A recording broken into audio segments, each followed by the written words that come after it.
स्वागत है आपका हमारे चैनल दिव्य दृष्टि में। 3 अक्टूबर 2024 शारदीय नवरात्र शुरू होने से पहले अपने घर से तुरंत हटा दें ये 5 चीजें, नहीं तो आपके घर में माता दुर्गा जी कभी प्रवेश नहीं करेंगे। कौन कौन सी वह 5 चीजें हैं जिन्हें घर में रखने से उस घर में माता दुर्गा जी कभी प्रवेश नहीं करती है और घर में आ जाती है? कंगाली माता लक्ष्मी ऐसे घर में कभी नहीं करती है वास, इसलिए नवरात्र शुरू होने से पहले इन चीजों को तुरंत घर से बाहर फेंक दें। संपूर्ण जानकारी जानने के लिए वीडियो को पूरा जरूर देखें, तभी आप लोगों को अच्छे से समझ में आएगा। नवरात्रि का महापर्व हमारे जीवन में सुख, समृद्धि, शांति और माता की विशेष कृपा लाता है। नवरात्रि के पूरे 9 दिन गंगाजल की हर एक बूंद की तरह पवित्र माने जाते हैं। यह समय हमारे जीवन में शुद्धि और आध्यात्मिक उन्नति का प्रतीक है। इन 9 दिनों में हम माता दुर्गा जी की विशेष कृपा प्राप्त कर सकते हैं। नवरात्रि का महत्व अत्यधिक पवित्र और मंगलकारी है। यह समय गंगाजल की हर एक बूंद की तरह पवित्र माना जाता है। इन दिनों में की गई पूजा अर्चना का फल असीमित होता है।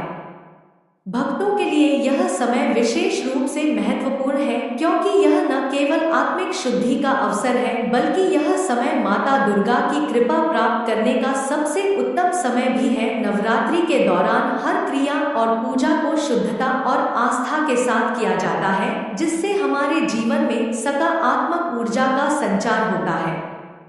भक्तों, 2024 में शारदीय नवरात्रि का आरंभ 3 अक्टूबर गुरुवार से हो रहा है, जो कि अत्यंत शुभ और मंगलकारी माना जा रहा है। यह पर्व पूरे 9 दिन चलेगा, जिसमें माता दुर्गा के 9 स्वरूपों की पूजा की जाएगी। इस महापर्व का विशेष महत्व यह है कि इस वर्ष माता का आगमन पालकी पर हो रहा है। धार्मिक मान्यताओं के अनुसार पालकी पर माता का आगमन सुख, समृद्धि और शांति का प्रतीक होता है, लेकिन इसे आंशिक महामारी और चुनौतियों का संकेत भी माना जाता है। इसलिए भक्तों को इस नवरात्रि विशेष रूप से माता की आराधना करनी चाहिए है, ताकि सभी संकट टल जाएं और उनके जीवन में खुशियों की बौछार हो। इस नवरात्रि 2024 में माता दुर्गा जी का आशीर्वाद पाने का यह सुनहरा मौका है। 9 दिनों तक माता के 9 स्वरूपों की पूजा करके हम अपने जीवन के सभी कष्टों से मुक्ति पा सकते हैं। भक्तों, इन 9 दिनों में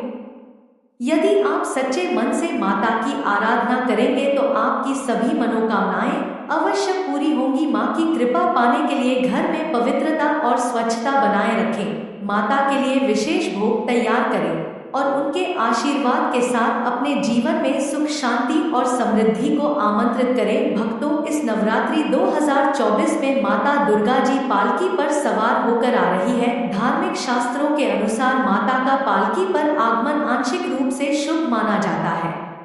पालकी को शांति, समृद्धि और परिवार में स्थिरता का प्रतीक माना जाता है, लेकिन इसके साथ ही यह समय कुछ चुनौतियों का संकेत भी देता है। इसलिए भक्तों, इस नवरात्रि माता की आराधना करने से आपको इन चुनौतियों से पार पाने में मदद मिलेगी और जीवन में सुख, शांति और समृद्धि का प्रवेश होगा। शास्त्रों के अनुसार जब मां दुर्गा पालकी पर आती है तो यह समय आंशिक रूप से शुभ होता है। इसका मतलब यह है कि मां की कृपा आपके जीवन में सुख, शांति लाएगी, लेकिन इसके साथ ही कुछ चुनौतियों का सामना भी करना पड़ सकता है।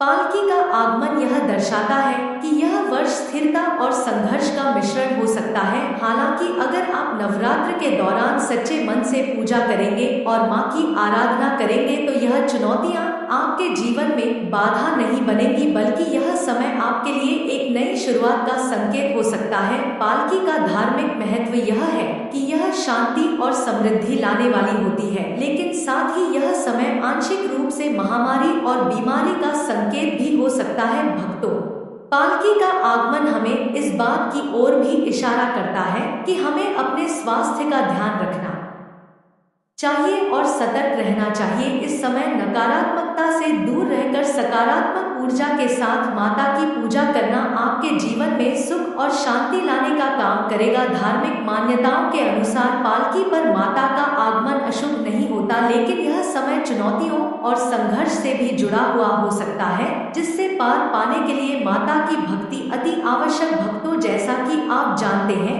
शारदीय नवरात्रि का महापर्व हम सभी के जीवन में सुख, शांति और मां दुर्गा की कृपा लेकर आता है। हर वर्ष की तरह इस साल भी नवरात्रि का समय माता की आराधना के लिए अत्यंत शुभ और पवित्र है। 2024 में शारदीय नवरात्रि 3 अक्टूबर गुरुवार से शुरू हो रही है और यह पर्व 11 अक्टूबर बुधवार को नवमी के साथ संपन्न होगा। 12 अक्टूबर को विजयदशमी यानी दशहरा का पर्व मनाया जाएगा। इस वर्ष शारदीय नवरात्रि का आरंभ 3 अक्टूबर से हो रहा है और पूरे 9 दिनों तक भक्तजन माता दुर्गा जी के विभिन्न स्वरूपों की पूजा अर्चना करेंगे। भक्तों, यह 9 दिन हमें शक्ति, भक्ति और अध्यात्म से जोड़ते हैं। इन दिनों में माता दुर्गा की पूजा करके आप अपने जीवन से नकारात्मकता को दूर कर सकते हैं और सकारात्मक ऊर्जा का संचार कर सकते हैं। 11 अक्टूबर को नवमी के साथ नवरात्रि का समापन होगा और 12 अक्टूबर को दशहरा का पर्व मनाया जाएगा, जो अच्छाई की बुराई पर विजय का प्रतीक है। भक्तों, नवरात्रि का पहला दिन घट स्थापना के लिए अत्यधिक महत्वपूर्ण होता है। इस दिन की पूजा का फल तभी पूर्ण होता है जब घट स्थापना सही मुहूर्त में की जाए। 2024 में घट स्थापना का शुभ मुहूर्त सुबह 6:15 से लेकर सुबह 7:22 तक है। घट स्थापना का यह समय अत्यंत शुभ माना गया है। इस दौरान कलश की स्थापना करके माता की पूजा आरंभ करनी चाहिए। कलश स्थापना करने के लिए तांबे या मिट्टी का कलश लें और उसमें पवित्र जल भरकर उसे सही विधि से स्थापित करें। मां दुर्गा का आह्वान करके पूजा का आरंभ करें। अगर आप किसी कारणवश घट स्थापना के लिए शुभ समय सुबह 6:15 से लेकर 7:22 तक पूजा नहीं कर पाए तो घबराने की जरूरत नहीं है। अभिजीत में भी घट स्थापना की जा सकती है। 2024 में अभिजीत मुहूर्त 11:46 से 12:33 तक है। इस समय भी घट स्थापना करना अत्यधिक शुभ माना गया है। घट स्थापना के समय ध्यान रखें कि पूजा स्थल की साफ सफाई पूरी तरह से होनी चाहिए। स्थापना के बाद माता की मूर्ति या चित्र के सामने दीपक जलाएं और भोग अर्पित करें। इस समय पूजा विधि पूर्वक और शांत चित्त से करनी चाहिए ताकि माता दुर्गा की कृपा आप पर बनी रहे। भक्तों, नवरात्रि का यह समय आपके जीवन को सुख, शांति और समृद्धि से भरने का अत्यंत विशेष है। घट स्थापना का यह शुभ मुहूर्त हमें सही तरीके से पूजा करने और माता की कृपा प्राप्त करने का अवसर देता है। भक्तों, नवरात्रि का समय पवित्रता और स्वच्छता का प्रतीक होता है। यह 9 दिन का पर्व हमारे घरों में सकारात्मक ऊर्जा लाने और नकारात्मकता को दूर करने का सुनहरा अवसर है, लेकिन यह तभी संभव है जब हम अपने घर को शुद्ध और साफ सुथरा रखें।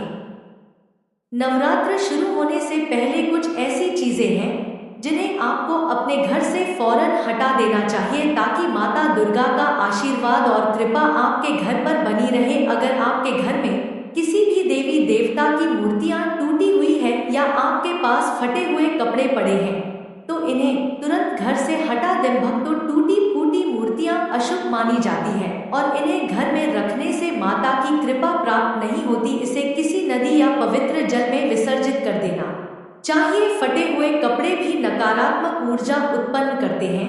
नवरात्रि से पहले यह सुनिश्चित करें कि आपके घर में कोई भी पुराना फटा हुआ या बेकार कपड़ा ना हो। इसे या तो दान कर दें या फेंक दें ताकि आपके घर में पवित्रता बनी रहे। पुराने टूटे फूटे बर्तन भी अशुभ होते हैं, इसलिए इन्हें भी घर से बाहर कर देना चाहिए।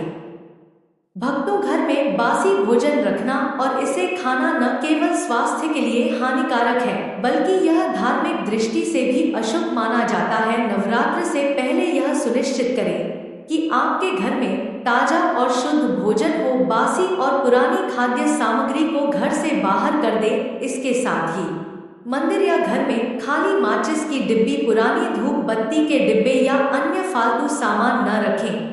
यह सामान नकारात्मक ऊर्जा का स्रोत बनता है और इससे घर की सकारात्मकता कम हो जाती है। भक्तों, बंद घड़ी को प्रगति में रुकावट का प्रतीक माना जाता है। अगर आपके घर में कोई भी घड़ी बंद पड़ी है तो उसे तुरंत हटा दें या मरम्मत करवा लें। बंद घड़ी समय को थाम देती है और इससे आपकी उन्नति रुक जाती है। नवरात्रि से पहले इस बात का खास ध्यान रखें कि सभी घड़ियां चालू हो, पुराने और टूटे फूटे जूते चप्पल भी नकारात्मक ऊर्जा का कारण होते हैं।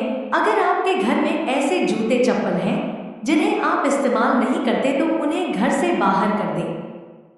में इन वस्तुओं को रखने से नकारात्मकता आती है और माता की कृपा आप तक पूरी तरह से नहीं पहुंच पाती। भक्तों, इन सभी चीजों को नवरात्रि से पहले अपने घर से निकालकर आप अपने घर को माता के स्वागत के लिए पूरी तरह तैयार कर सकते हैं।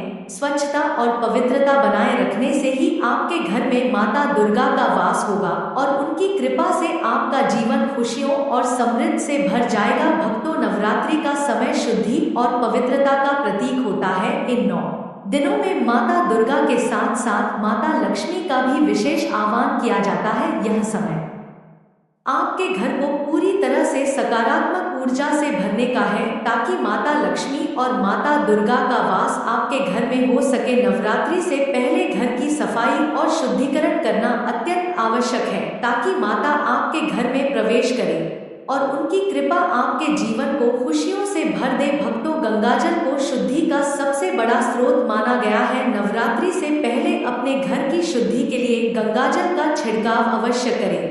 यह आपके घर से सारी नकारात्मक ऊर्जा को दूर करता है और घर का वातावरण पवित्र बनाता है। अगर आपके पास गंगा जल उपलब्ध नहीं है तो गौमूत्र का भी इस्तेमाल किया जा सकता है। गौमूत्र को जल में मिलाकर पूरे घर में छिड़के, खासकर पूजा स्थल और मुख्य द्वार पर। ऐसा कर में से घर की नकारात्मक ऊर्जा खत्म हो जाती है और माता का आशीर्वाद प्राप्त होता है। शास्त्रों में भी बताया गया है कि बिना शुद्धि के कोई भी मंगल कार्य सफल नहीं होता, इसलिए घर की शुद्धि का विशेष ध्यान रखें।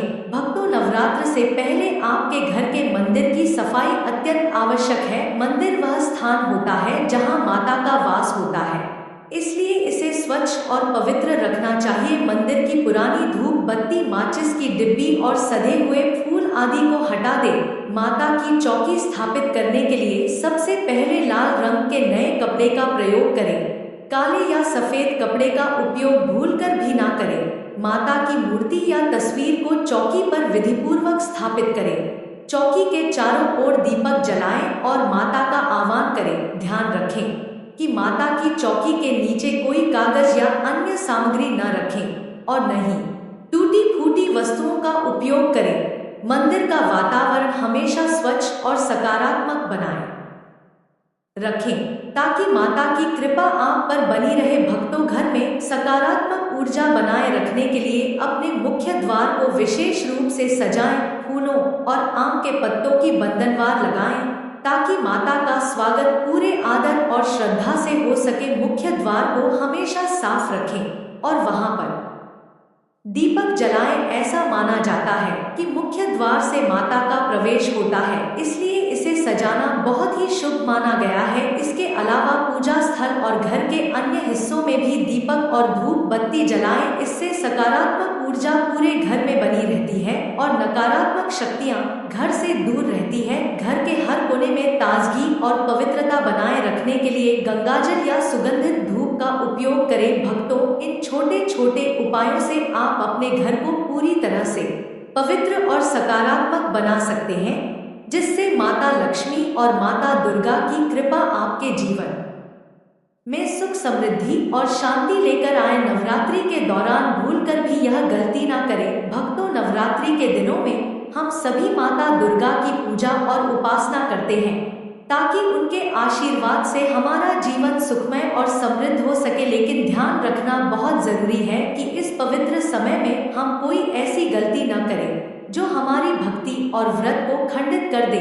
नवरात्रि के दौरान कुछ खास नियमों का पालन करना आवश्यक है ताकि माता की कृपा हम पर बनी रहे। भक्तों, नवरात्रि के 9 दिनों में प्याज, लहसुन, मांस और मदिरा से पूरी तरह से दूरी बनाना अत्यंत जरूरी है। ये सभी चीजें तामसिक भोजन की श्रेणी में आती है और तामसिक भोजन नवरात्रि जैसे पवित्र समय में निषिद्ध माना जाता है। इन दिनों में सात्विक भोजन का सेवन करना चाहिए जो शरीर को शुद्ध रखता है और हमारी आत्मा को शांति और सकारात्मकता प्रदान करता है। तामसिक भोजन का सेवन नवरात्रि के दौरान आपकी पूजा और भक्ति को खंडित कर सकता है, इसलिए चाहे कितना ही मन क्यों न करे, प्याज, लहसुन, मांस और मदिरा से दूर रहें और पूरी श्रद्धा के साथ माता दुर्गा की उपासना करें। क्या खाएं क्या ना खाएं, नवरात्रि के व्रत का सही पालन। नवरात्रि का व्रत केवल भूखा रहने का नाम नहीं है, बल्कि इसका असली उद्देश्य आत्मा की शुद्धि और आध्यात्मिक उन्नति है। इसलिए व्रत के दौरान आपको विशेष रूप से यह ध्यान रखना चाहिए कि आप क्या खा रहे हैं।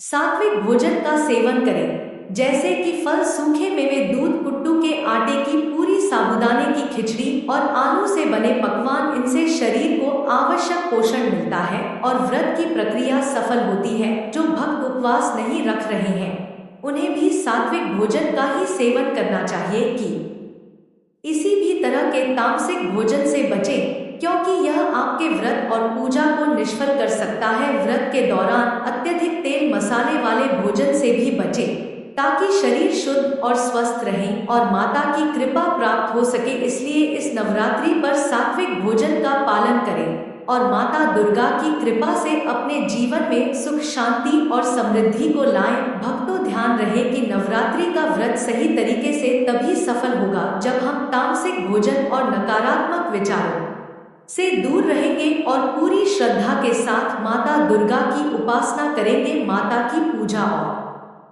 घट स्थापना की सही विधि। भक्तों, नवरात्र के पहले दिन घट स्थापना यानी कलश स्थापना का विशेष महत्व होता है। घट स्थापना नवरात्रि की पूजा का आरंभिक और सबसे महत्वपूर्ण अनुष्ठान है। सही विधि से घट स्थापना करना आपके जीवन में सुख, समृद्धि, शांति और माता की कृपा लाता है।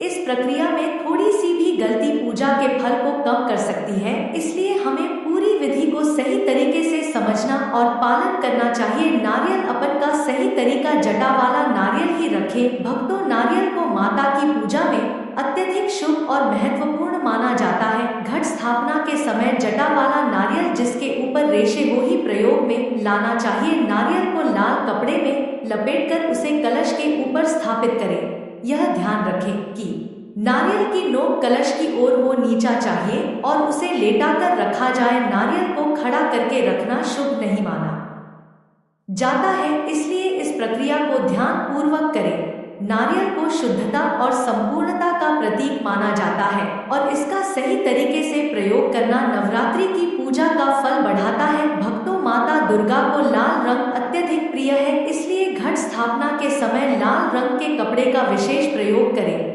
कलश के ऊपर नारियल को लाल कपड़े में लपेट कर रखें। ध्यान रखें कि कपड़ा फटा हुआ या पुराना ना हो। काले या सफेद कपड़े का प्रयोग भूलकर भी न करें, क्योंकि यह अशुभ माना जाता है। माता की चौकी पर भी लाल रंग का कपड़ा बिछाएं और उस पर माता की मूर्ति या तस्वीर स्थापित करें। पूजा स्थल पर स्वच्छता और पवित्रता का विशेष ध्यान रखें ताकि माता की कृपा आप पर बनी रहे। घट स्थापना के समय ये सभी सावधानियां आपको माता के आशीर्वाद का पात्र बनाएंगी और नवरात्रि का सफल होगा। भक्तों, जब आप पूरी श्रद्धा और विधि विधान से घट स्थापना करते हैं तो माता आपके घर में वास करती है और आपके जीवन को सुख समृद्धि से भर देती है। भक्तों, अब हम बात करेंगे कि नवरात्रि में किन फलों का सेवन करें और क्यों नवरात्रि के दौरान व्रत रखने की परंपरा हमारे शास्त्रों में विशेष रूप से वर्णित है, जिसमें देवी दुर्गा की उपासना और संयमित आहार का महत्व बताया गया है। फलाहार को व्रत के दौरान अत्यंत महत्वपूर्ण माना जाता है, क्योंकि यह शरीर को ऊर्जा प्रदान करने के साथ साथ मन को शुद्ध रखने में सहायक होते हैं। फलों का सेवन न केवल स्वास्थ्य के लिए लाभकारी होता है, बल्कि आध्यात्मिक दृष्टिकोण से भी यह महत्वपूर्ण है। आइए जानते हैं कि नवरात्रि में कौन से फल खाए जाने चाहिए और उनका क्या महत्व है। सेब, केला, पपीता, सीताफल व्रत के दौरान खाने के लिए उत्तम फल है। धन स्थान की सफाई, माता लक्ष्मी की कृपा पाने के उपाय। माता लक्ष्मी की कृपा पाने के लिए शास्त्रों में कुछ खास उपाय बताए गए हैं।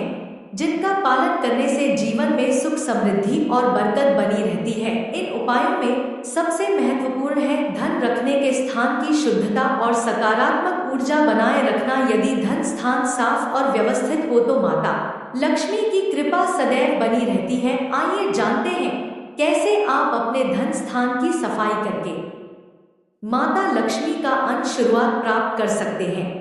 लेकिन उससे पहले अगर आप लोगों ने अभी तक द वास्तु शास्त्र चैनल की इस वीडियो को एक लाइक नहीं किया है तो वीडियो को लाइक करके चैनल द वास्तु शास्त्र को सब्सक्राइब अवश्य कर लीजिए, जिससे कि ऐसी ही महत्वपूर्ण वीडियो आप लोगों को सही समय पर मिलती रहे। भक्तों, धन स्थान वह जगह है जहां आप अपना पैसा, गहने और मूल्यवान वस्तुएं रखते हैं। शास्त्रों के अनुसार इस स्थान की नियमित सफाई अत्यंत आवश्यक है। यदि इस स्थान पर धूल, गंदगी या टूटी फूटी वस्तुएं जमा हो जाए तो इससे नकारात्मक ऊर्जा का संचार होता है और माता लक्ष्मी कृपा कम हो सकती है। इसलिए हर दिन या कम से कम हफ्ते में एक बार धन स्थान की सफाई करें।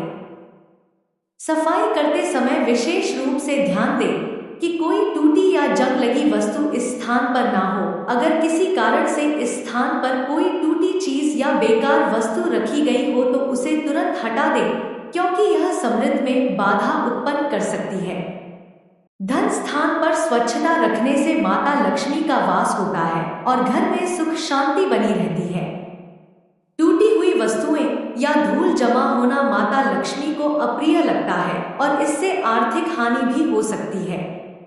धन स्थान पर कौड़ी रखें। बरकत और सुख समृद्धि का उपाय गौरी शंकर की छोटी शैल को धन वृद्धि का प्रतीक माना जाता है। प्राचीन काल से ही कौड़ी को धन स्थान में रखने की परंपरा रही है। माना जाता है कि कौड़ी को धन स्थान में रखने से बरकत बढ़ती है और मां लक्ष्मी जी की कृपा प्राप्त होती है। कौड़ी सकारात्मक ऊर्जा और समृद्धि का प्रतीक होती है। कौड़ी रखने के कौड़ी धन और वैभव को आकर्षित करती है। इसे रखने से घर में धन की कभी कमी नहीं होती। कौड़ी का प्रयोग माता लक्ष्मी के पूजन में विशेष रूप से किया जाता है, जिससे माता लक्ष्मी की कृपा सदैव बनी रहती है। कौड़ी को हमेशा सफेद या पीले रंग के कपड़े में लपेटकर धन स्थान में रखें। यह उपाय करने से धन का संचार होता है और आर्थिक समस्याओं से छुटकारा मिलता है। आप सभी को हमारा वीडियो पसंद आया हो तो वीडियो को लाइक जरूर करें और जो लोग चैनल पर नए हो वो चैनल को सब्सक्राइब करें। धन्यवाद।